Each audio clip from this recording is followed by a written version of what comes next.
محمد رسول اللہ صلی اللہ تعالیٰ علیہ وسلم کی پیاری پیاری باتیں سننے سنانے سے پہلے ہم آپ صلی اللہ تعالیٰ علیہ وسلم کے غلام ہونے کا ثبوت بھی پیش کریں اور عاشقان رسول میں اپنا نام بھی اندراج کرائیں۔ درود شریف بڑی محبت کے ساتھ اور عظمت کے ساتھ پڑھیے۔ اللہم صلی علی سیدنا شفیعنا و حبیبنا مولانا محمد بارک وسلم۔ میرے دوستو اور عزیزو، بہت دیر سے آپ حضرات ماشاءاللہ مدینے کی گلیوں کی سیر کر رہے ہیں۔ ہمارے نعت خان نے ماشاءاللہ بڑا عمدہ کلام پیش کیا، سما باندھ دیا، اور غائبانہ طریقے سے آپ سب نے بھی محسوس کیا ہوگا کہ ہم مدینے کی گلیوں میں سیر کر رہے ہیں۔ بڑے خوش نصیب ہیں وہ لوگ آپ میں سے جنہوں نے حج عمرے کی سعادت حاصل کی ہے۔ جو نہیں گئے ہیں وہ بھی تصور میں چلے جاتے ہیں، لیکن جن آنکھوں نے مدینے کی گلیاں دیکھی ہیں، گنبد خضرا کو دیکھا ہے، سنہری جالی دیکھی ہے، سنہری جالی پر حاضری کی سعادت حاصل کی ہے، بارگاہ رسالت میں وہاں کھڑے ہو کر الصلاۃ والسلام علیک یا حبیب اللہ پڑھا ہے، الصلاۃ والسلام علیک یا نبی اللہ پڑھا ہے۔ ذرا آپ سوچ سکتے ہیں ان نعتیہ کلام کو سننے کے بعد ان کے ایمان کی کیا کیفیت رہی ہوگی۔ اللہ رب کریم ہم سبھی بھائیوں کو موت سے پہلے بارگاہ رسالت میں روضہ اقدس پر حاضری کی سعادت نصیب فرمائے۔ شادی بیاہ کے متعلق چند ضروری باتیں جو ہم سب لوگوں کے لیے بہت ضروری ہے، سماعت فرمائے۔ دیکھیں، شادی بیاہ، نکاح، ان میں صرف 6 چیزیں ضروری ہیں۔ کتنی چیزیں؟ صرف 6 چیزیں۔ نمبر 1 ایجاب و قبول، نمبر 2 گواہ۔ ایجاب و قبول اور گواہ یہ دونوں چیزیں فرض ہیں نکاح میں۔ ان دونوں چیزوں کے بغیر نکاح نہیں ہو سکتا۔ ایجاب و قبول اور 2 گواہ، اور تیسری چیز ہے مہر، یہ واجب ہے۔ مہر کیا ہے؟ مرد حضرات غور سے سنیں، سفیدی آ گئی، بزرگی کو ہم پہنچ گئے، لیکن ہم بیوی کے قرضدار ہیں، ہم نے مہر ادا نہیں کی، ہم ضروری نہیں سمجھتے۔ مہر واجب ہے، مہر واجب ہے، مہر واجب ہے۔ آپ کی مہر تھوڑی بلی ہے یا زیادہ، آپ کو ہر حال میں ادا کرنا ہے۔ 3 چیزیں ہو گئی، 2 فرض ہیں، 1 واجب ہے۔ نکاح میں 3 چیزیں سنت ہے۔ خطبہ نکاح، جو قاضی نکاح پڑھاتے ہیں تو خطبہ دیتے ہیں، آواز تھوڑی سی کم کر لیجیے۔ ایک چیز خطبہ ہے، اور خطبے کے بعد جب ایجاب و قبول ہو جاتا ہے تو اس کے بعد چھہارے کی تقسیم ہے، اور تیسری چیز ولیمہ۔ 3 چیزیں سنت ہے شادی میں، ہم سب کو یاد رہنی چاہیے۔ نماز کے فرائض، واجبات، سنت، مستحبات ہمیں یاد ہوتی ہیں، تو یہ کتنی چیزیں ہو گئی؟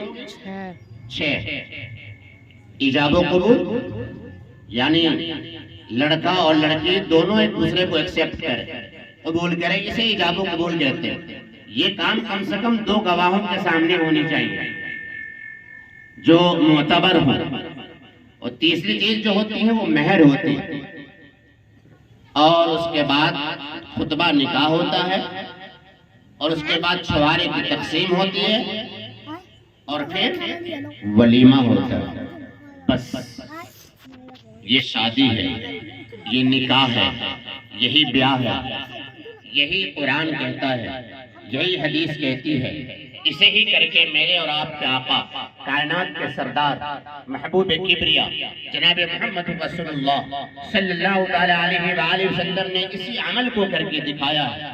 صحابہ کرام اسی عمل پر رہے، تابعین کا یہی عمل رہا، تبع تابعین کا یہی عمل رہا، اہل سنت والجماعت کا پوری دنیا میں اسی کا معمول رہا ہے اور معمول ہے۔ اس سے پہلے اور اس کے بعد، ان 6 چیزوں سے قبل، ان 6 چیزوں کے بعد جتنی بھی چیزیں ہم لوگوں نے رواج کی ہے، ہم لوگ کرتے ہیں، وہ سب خرافات ہے، وہ سب رسم ہے، وہ سب گناہ کی باتیں ہیں، وہ سب فضولیات ہے۔ ان چیزوں سے ہمیں توبہ اور استغفار کرنی چاہیے، توبہ استغفار کرنی چاہیے۔ شادی بیاہ میں نہ جانے ہم نے کیسی کیسی رسمیں کر لی۔ میرے بھائیوں، نکاح کو آسان کرو، جیسا کہ آسان کیا ہے ہمارے آپ کے آقا حضرت محمد مصطفیٰ صلی اللہ تعالیٰ علیہ وسلم کی ذات اقدس نے سب سے زیادہ آسان کر کے دکھایا، کر کے بتایا کہ میری امت کے لوگوں پر نکاح گرا نہ گزرے، مشکل نہ ہو، اس لیے آقا نامدار سرکار دو عالم صلی اللہ تعالیٰ علیہ وسلم نے نکاح کو انتہائی سادگی کے ساتھ انجام دیا۔ آپ صلی اللہ علیہ وسلم نے ارشاد فرمایا، وہ نکاح برکت والا ہے، وہ نکاح خیر والا ہے، وہ نکاح محبت والا ہے، وہ نکاح خیر بھلائی والا ہے جس نکاح میں کم سے کم خرچ کیا جائے۔ نکاح میں خرچ پر کنٹرول کرو، نکاح میں سادگی اختیار کرو، نکاح سنت طریقے سے کرو، نکاح قرآن و حدیث کی روشنی میں کرو، نکاح کے عمل کو مسجد میں انجام دو۔ نکاح ایک ماں باپ کی ذمہ داری ہے کہ وہ اپنے بچے کا، جب وہ بچہ بالغ ہو جائے، ہوش مند ہو جائے اور وہ نان نفقہ خرچہ اٹھانے کے قابل ہو جائے تو اس بچے کا نکاح کرے۔ یہ ماں باپ کی ذمہ داری ہے، ہماری بہن بیٹیوں کی ذمہ داری، نوجوان لڑکوں کی ذمہ داری یہ ہے وہ خود سے نکاح میں پہل نہ کرے، وہ خود سے نکاح میں پیشکش نہ کرے، وہ خود سے نکاح میں کسی طرح کا کوئی عمل نہ کرے جو سماج میں برا ہے، جو سماج میں گھناؤنا ہے، جو کلچر سے گرا ہوا ہے، جو تہذیب سے نیچے ہے، جو ثقافت سے گرا ہوا ہے۔ نکاح ہمیشہ ولی کا حق ہے، ولی کو حق دیجیے، لڑکا ہے یا لڑکی، بالغ لڑکے لڑکیوں کو یہ اختیار شریعت نے دیا ہے کہ وہ نکاح کر لے، لیکن اس نکاح میں اللہ نے برکتیں رکھی ہے جس نکاح کو ان کے ماں باپ انجام دیں۔ آج حالات اتنے بگڑ گئے، ماحول اتنا خراب ہو گیا ہے کہ ہمارے بچے، ہماری بہن بیٹیاں، ہمارے لڑکے اپنی مرضی سے شادی کرنے کو ترجیح دیتے ہیں۔ وہ ماں باپ جنہوں نے پیدا کیا، پڑھایا، لکھایا، گھر مکان بنا کر کے دیا، اچھی تربیتیں کی، اچھے کپڑے پہنائے، عمدہ سے عمدہ کھانا کھلایا، بہت لاڈ پیار سے پالا، دل میں ارمان سجا کر ماں باپ جیتے رہے کہ میرا بچہ بڑا ہو جائے گا، میرا بیٹا جب بڑا ہو جائے گا، میری بٹیا جب جوان ہو جائے گی، میں اپنے بیٹی کی ہاتھ لال پیلے کروں گا، میں اپنے بیٹی کا ایک اچھا سا دولہا ڈھونڈوں گا، میں اپنے بیٹے کے لیے ایک پیاری سی خوبصورت سی نیک سیرت سی دلہن لے کر کے آؤں گا۔ ذرا بہنوں سوچو، مائیں ان باؤں پر کیا گزرتا ہوگا، ان باپ پر کیا گزرتا ہوگا جو بچے اپنے آپ نکاح کرتے ہیں اور نکاح کے لیے تیار ہو جاتے ہیں اور ماں باپ کو بالائے طاق رکھ دیتے ہیں۔ یاد رکھیں، اس نکاح میں برکت ہے جس نکاح کو ولی انجام دے، جس نکاح کو گھر کے سرپرست انجام دے، جس نکاح کو اللہ کے نبی کے صلی اللہ علیہ وسلم کے طریقے کے مطابق کیا جائے، اس نکاح میں برکت ہے، خیر ہے، بھلائی ہے، محبت ہے، خوشحالی ہے، ترقی ہے، دین و دنیا کی سعادت ہے، اللہ اور اللہ کے رسول کی رضا ہے اس نکاح میں۔ جو نکاح ولی انجام دیتا ہے، جس نکاح کو ایک سرپرست انجام دے۔ میرے بھائیوں، اللہ کے نبی، میرے اور آپ کے نبی، کائنات کے نبی، اولین و آخرین کے نبی جناب حضرت محمد مصطفیٰ صلی اللہ علیہ وسلم ارشاد فرماتے ہیں، اے نوجوانوں نکاح کیا کرو، اے نوجوانوں نکاح کیا کرو، چونکہ نکاح میری سنت ہے، نکاح میرا طریقہ ہے۔ آقا نامدار صلی اللہ علیہ وسلم ارشاد فرماتے ہیں، اے نوجوانوں کی جماعت، یا معاشر الشباب، اے نوجوانوں کی جماعت نکاح کرو، چونکہ نکاح میرا طریقہ ہے، جو میرے طریقے پر چلتا ہے، نکاح کرتا ہے، وہ میرا ہے، وہ میری امتی ہے، وہ میرا غلام ہے، وہ مسلمان ہے، وہ مومن ہے۔ فمن رغب عن سنتی فلیس منی، جو نکاح کو نہیں مانتا، نکاح نہیں کرتا، نکاح سے الگ زندگی گزارتا ہے، اس کا مجھ سے کوئی لینا دینا نہیں، کوئی تعلق نہیں ہے۔ فرمایا کہ نکاح کرو، کہ نکاح میں اللہ رب کریم نے نگاہوں کو بہت زیادہ جھکانے والا عمل ہے۔ نکاح شرمگاہ کی سب سے زیادہ حفاظت کرنے کا عمل ہے۔ فرمایا آقا نامدار صلی اللہ علیہ وسلم نے کہ جس میں نکاح کی طاقت نہ ہو، نکاح کے خرچے برداشت کرنے کی قوت نہ ہو، ایسا شخص روزہ رکھے کہ روزہ نفس کو توڑتا ہے، روزہ نفس کو توڑتا ہے۔ حضرت عقاف ایک صحابی ہے، اللہ کے نبی جناب محمد رسول اللہ صلی اللہ علیہ وسلم کی بارگاہ رسالت میں حاضر ہوتے ہیں۔ سرکار کائنات صلی اللہ علیہ وسلم نے حضرت عقاف سے پوچھا کہ اے عقاف، کیا تیرے پاس بیوی ہے؟ تو بیوی والا ہے؟ حضرت عقاف عرض کرتے ہیں کہ یا رسول اللہ نہیں ہے۔ آپ صلی اللہ علیہ وسلم ارشاد فرماتے ہیں کیا تیرے پاس مال ہے، وسعت ہے، اسباب ہیں؟ حضرت عقاف کہتے ہیں کہ ہاں یا رسول اللہ، میرے پاس بہت مال ہے، بہت وسعت ہے۔ اللہ کے نبی جناب محمد رسول اللہ صلی اللہ علیہ وسلم نے ارشاد فرمایا کہ اے عقاف، تو شیطان کا بھائی ہے، اور اگر تو نصرانی ہوتا تو تو راہب ہوتا، تو نصرانی ہوتا تو تو راہب ہوتا۔ اے عقاف نکاح کر، نکاح میری سنت ہے، نکاح کر، نکاح میری سنت ہے۔ جو میری سنت کو نہیں مانتا، جو میرے طریقے کو نہیں مانتا، نہیں، میرا اس سے کوئی تعلق نہیں۔ اللہ کے نبی جناب محمد رسول اللہ صلی اللہ علیہ وسلم ارشاد فرماتے ہیں مفلس ہے وہ، فرمایا مفلس ہے وہ شخص جس پر بیوی نہیں۔ اللہ کے نبی صلی اللہ علیہ وسلم کی اس ارشاد پر صحابہ نے عرض کیا کہ یا رسول اللہ، چاہے اس کے پاس مال و دولت بہت زیادہ ہو، آپ صلی اللہ علیہ وسلم نے ارشاد فرمایا ہاں تب بھی وہ مفلس ہے۔ پھر فرمایا کہ مفلس ہے وہ، مفلس ہے وہ خاتون، مفلس ہے وہ عورت جو بغیر شوہر والی ہے، جس پر کوئی شوہر نہیں ہے، جو بغیر شوہر بغیر خاوند کے زندگی گزار رہی ہے۔ صحابہ نے عرض کیا کہ یا رسول اللہ، چاہے اس عورت پر بہت سارے مال و اسباب ہوں، آپ صلی اللہ علیہ وسلم نے ارشاد فرمایا ہاں، چاہے اس کے پاس کتنا بھی مال و اسباب ہو، تب بھی وہ مفلس ہے، تب بھی وہ غریب ہے، تب بھی وہ محتاج ہے، تب بھی وہ فقیر ہے، لاچار ہے، بے بس ہے۔ میرے بھائیو، نکاح اپنے اولاد کا وقت پر کیا کرو، وقت پر کیا کرو۔ یہ ایک بہت بڑا لمحہ فکریہ ہے۔ ہر چیز کی ضرورت ہوتی ہے، ہمارے پیٹ کو وقت پر روٹی چاہیے، باڈی کو آرام چاہیے، آنکھوں کو چاہیے نہیں چاہیے۔ نکاح اپنے بچوں کا وقت پر کیا کرو۔ آج ہم نے نکاح کو اتنا مشکل بنا دیا، اتنا مہنگا کر دیا کہ آج ہماری بہنیں بیٹیاں 25-25 سال کی، 30-30 سال کی اپنے دہلیز پر بیٹھی ہوئی ہیں۔ ہمارے لڑکوں کی عمریں نکل رہی ہیں اور ماں باپ کے پاس پیسے نہیں ہیں نکاح کے لیے۔ بتائیے نکاح میں کیا خرچہ ہے؟ بتائیے نکاح میں کیا 10-20 لاکھ روپے کی ضرورت ہے؟ آج ہم نے اپنی عادت اتنی خراب کر لی کہ آج ہم مسلم معاشرے کی ہم بات کرتے ہیں۔ مسلم معاشرہ پورا کا پورا معاشرہ صرف دو چیزوں کے لیے کماتا ہے، گھر مکان بنانے کے لیے یا بچوں کی شادی کے لیے، بس۔ اس کے علاوہ کوئی مقصد ہی نہیں ہے۔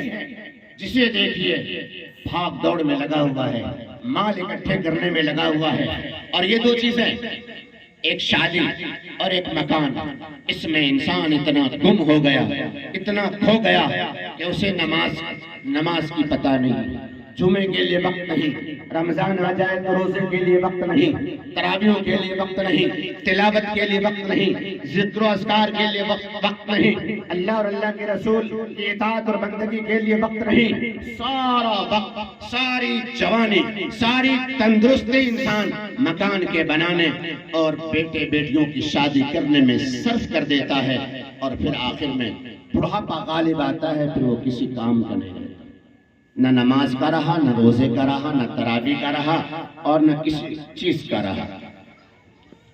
کیا ہو گیا ہے اس قوم کو؟ جس مذہب میں، جس شریعت میں سب سے آسان کام نکاح ہو، اس کو اتنا مشکل بنا دیا گیا اور بتایا نماز کی طرح۔ ایک بات دل پر لکھ لیں، سب یہاں باپ بیٹھے ہیں، بیٹوں کے بھی باپ ہیں اور بیٹیوں کے بھی باپ ہیں، ایک بات دل پر لکھ لیجئے اور ذمہ داری کے ساتھ میں یہ بات کہہ رہا ہوں، جس طرح ہم پر نماز فرض ہے، روزے فرض ہیں، زکوٰۃ فرض ہے، حج فرض ہیں، اسی طرح ماں باپ کی وراثت میں، ماں باپ کی میراث میں، ماں باپ کی دولت میں، ماں باپ کے زمین جائیداد میں، روپے پیسوں میں، بینک بیلنس میں بیٹوں کا حق ہے، اسی طرح بیٹیوں کا بھی حق ہے۔ بیٹیوں کا حق فرض ہے، نماز کی طرح، روزے کی طرح فرض ہے۔ کیا ہو گیا ہے اس قوم کو؟ کوئی بیٹی کو فرض بیٹی کا ادا نہیں کرتا، کوئی بھی اپنی بیٹی کو وراثت میں حصہ دیتا ہی نہیں۔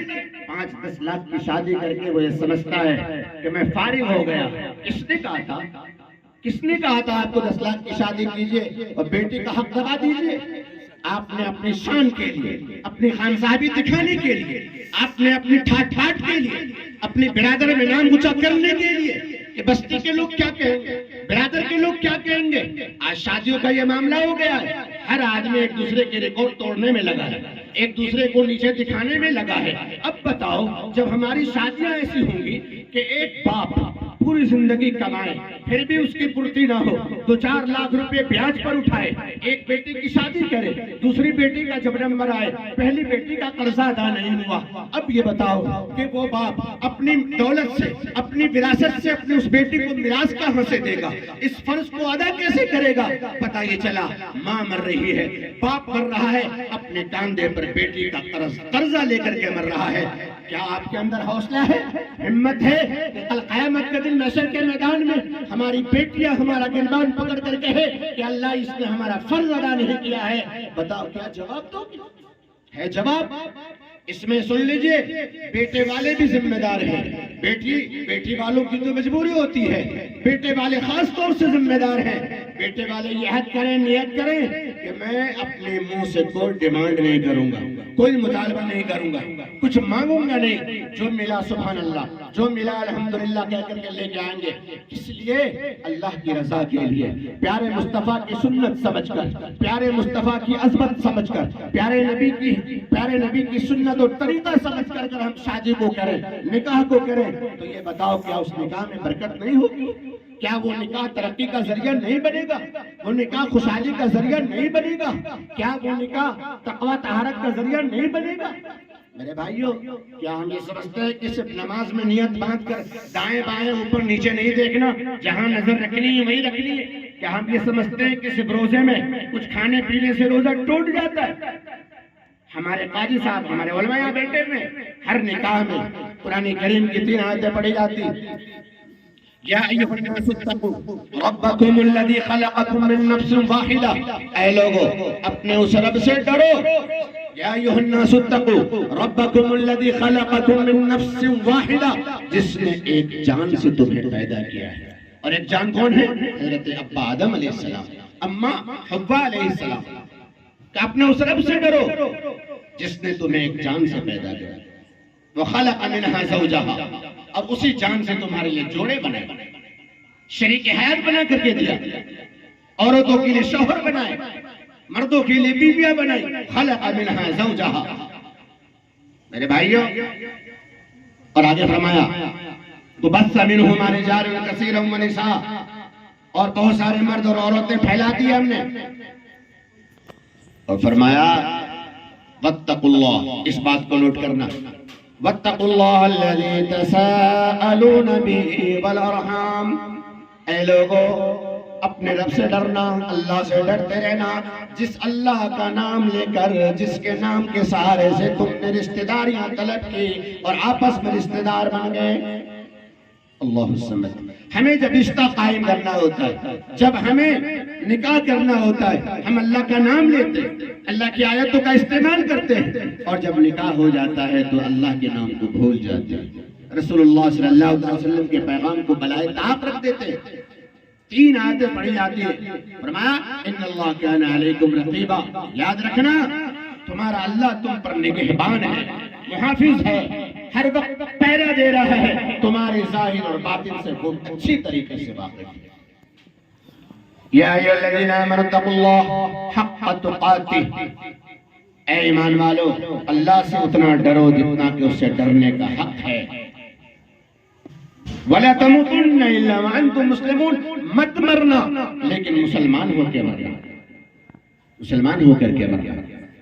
تیسری آیت میں یا ایھا الذین آمنوا اتقوا اللہ وقولوا قولا سدیدا، اے لوگو اے ایمان والو اللہ سے ڈرو اور ہمیشہ سچی پکی باتیں کیا کرو۔ کیا ملے گا ہمیں؟ ایک ہم اچھا شوہر بن کر زندگی گزاریں گے، اپنی بیوی کے بھی حقوق ادا کریں گے انشاءاللہ، کہیں سب لوگ انشاءاللہ، کہیں سب لوگ انشاءاللہ، بیوی کو خوش رکھیں گے اللہ کی رضا کے لیے، بیوی کو خوش رکھیں گے محمد مصطفیٰ صلی اللہ تعالیٰ علیہ وسلم کی سنت کے لیے، بیوی کو خوش رکھیں گے آخرت میں اپنا انجام بہتر ہو، بیوی کو خوش رکھیں گے دین سمجھ کر، شریعت سمجھ کر، ایمان سمجھ کر۔ اسی طرح بیوی کے رشتہ داروں کی عزت کریں گے، اکرام کریں گے، احترام کریں گے، ان کے بھی حقوق ادا کریں گے۔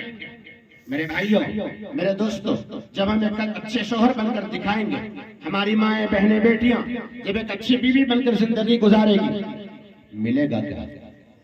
انسان بڑا لالچی ہوتا ہے، بغیر لالچ میں کوئی بھی کوئی کام نہیں کرتا۔ کیا ملے گا؟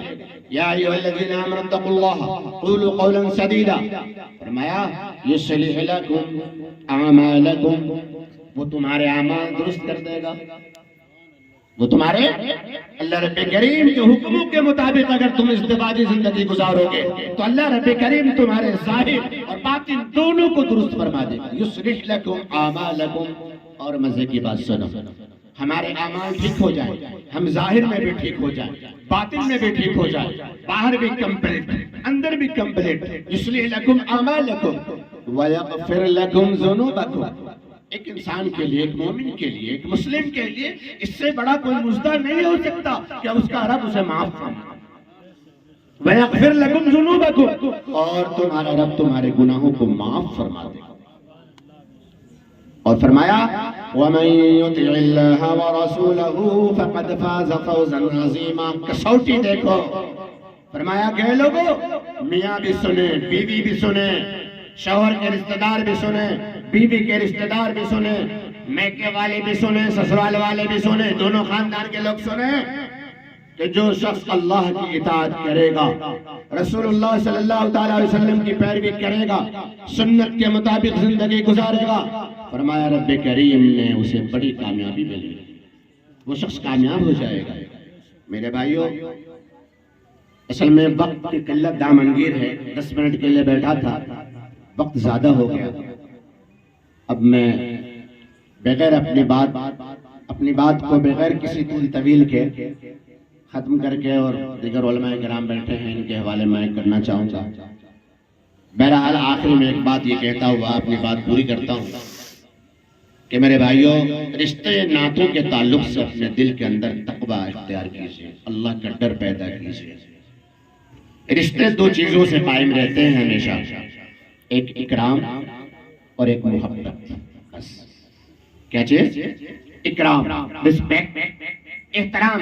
جس رشتے میں احترام اور اکرام اور اعزاز، رسپیکٹ ہوتا ہے، جس رشتے میں محبت ہوتی ہے، چاہت ہوتی ہے، الفت ہوتی ہے، آؤ جی، آئیے جی، بیٹھیے جی، لیجیے جی، کہیے جی، سنائیے جی، وہ رشتہ آپ کی میری عمریں کم ہو سکتی ہیں لیکن رشتہ کبھی کمزور نہیں پڑتا۔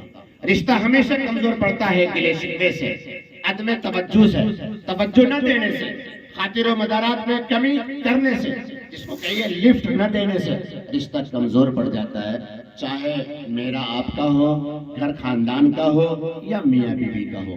تو ہم اس مبارک محفل میں اور اس اچھے بڑے اجتماع میں ہم سب لوگ عہد کریں، نیت کریں کہ انشاءاللہ ہم میاں بیوی کے جو ہے اور رشتے ناتوں کے جو ذمہ داریاں اللہ رب کریم نے ہم پر رکھی ہیں، اللہ کے نبی جناب محمد رسول اللہ صلی اللہ تعالیٰ علیہ وسلم نے جس انداز میں اور پیارے انداز میں ہمیں رشتے ناتے نبھانے کا طور طریقہ سکھایا اور بتایا، حکم دیا ہے، انشاءاللہ ہم اسی انداز میں زندگی گزاریں گے، رشتوں کا پاس لحاظ رکھیں گے انشاءاللہ ثم انشاءاللہ۔ اللہ رب کریم مجھے آپ کو سبھی ساتھیوں کو عمل کی توفیق عطا فرمائے۔